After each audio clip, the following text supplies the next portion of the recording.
Hey, good people, it's Minister Kenita Smith, and this week's pearl is I'm not going there. Now, when Jonah was told to go to Nineveh, he refused to go because he didn't want to face what was in Nineveh.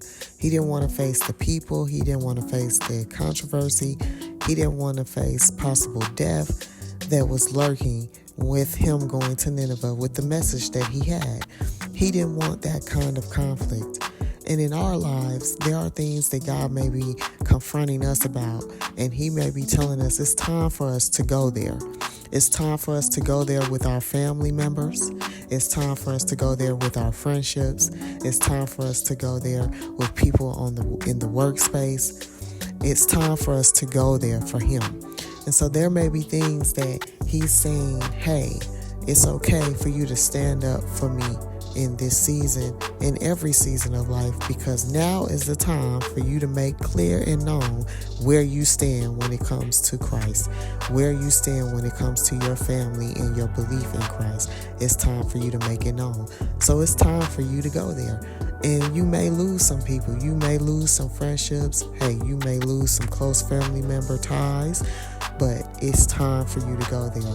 And if you take the roundabout way, you might end up like Jonah did, in a situation that you didn't want to end up in because you just refused to be just straight on the straight and narrow path, just straight up with what you feel and what you believe, and in love, just being straight up and going and doing what God asked you to do. You may have to take a roundabout circle and then inevitably end up coming back to what God wanted you to do anyway.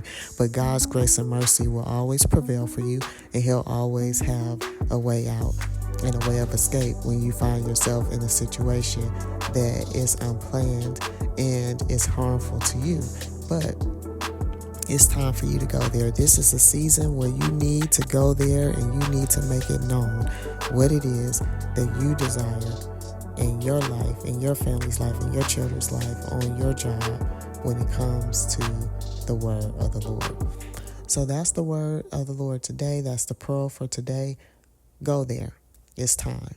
I'll see you next week.